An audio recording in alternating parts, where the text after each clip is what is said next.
we really have to rethink how we get into the suggested videos algorithm, because the standard thinking we try to apply to the suggested video algorithm is the same thinking that we apply to YouTube SEO, how to rank our videos in search. We focus on our metadata, and with that we trigger the search algorithm. But this doesn't take into account that the suggested videos algorithm works completely different than the search algorithm. And particularly for small channels, it just doesn't work this way. Big channels have it much easier. They play by different rules. But for small channels, it seemed impossible for me until recently to actively trigger the suggested video algorithm.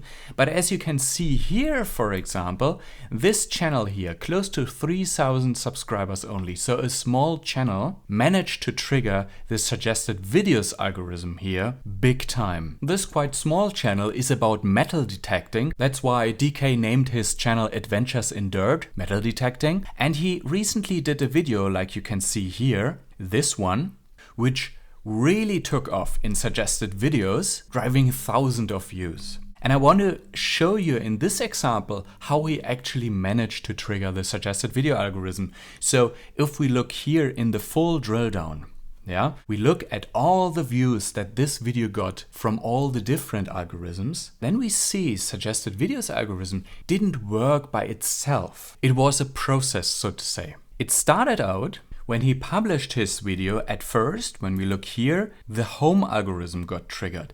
That is usually the place where the subscribers find those new videos, so it's natural that home gets triggered with a new upload. At the same time, the same thing with subscriptions and notifications. As you can see here, notifications get sent out to the subscribers.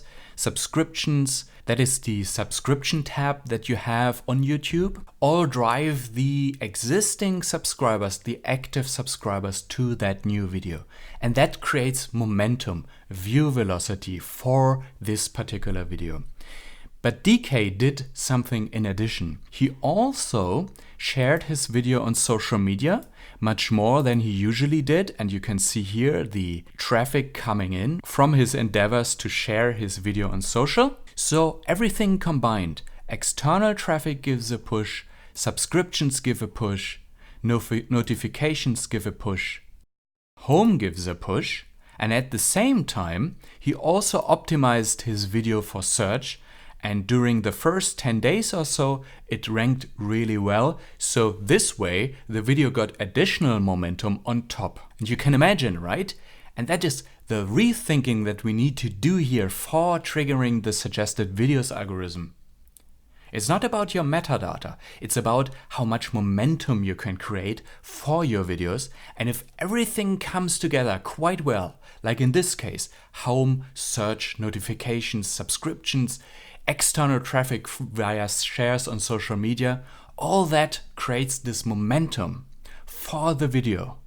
And if you have a good video, which means actually having a good click-through rate and a good watch time, in my video about the click-through rate, you will actually learn how those two metrics are influencing the suggested videos algorithm. But if you have that high click-through rate, high watch time, and you bring the momentum together, then it can happen. As you can see here, the suggested videos algorithm really takes off, but not right in the beginning. Only after, in this case, 3 days, the momentum was high enough that the suggested videos algorithm got triggered. And by the way, triggering the suggested videos algorithm is not a one-off thing where one video benefits from. There is more to it actually. If we look much closer here, in the suggested videos algorithm, we see, of course, this video being very successful in suggested videos, but with it, this other video here really did well as well.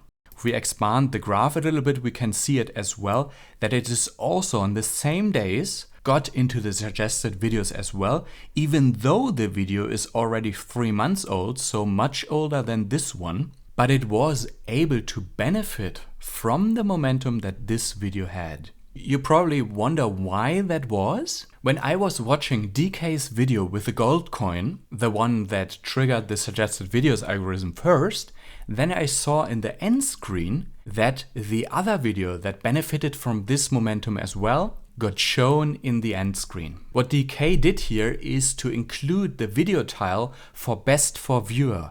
So the YouTube recommendations decided to promote this video alongside the successful one. Obviously, he could also have made it more explicit by using the view handoff method and including a card directly to this video in the end screen. You can learn, by the way, how the handoff method works here. But that's amazing, right?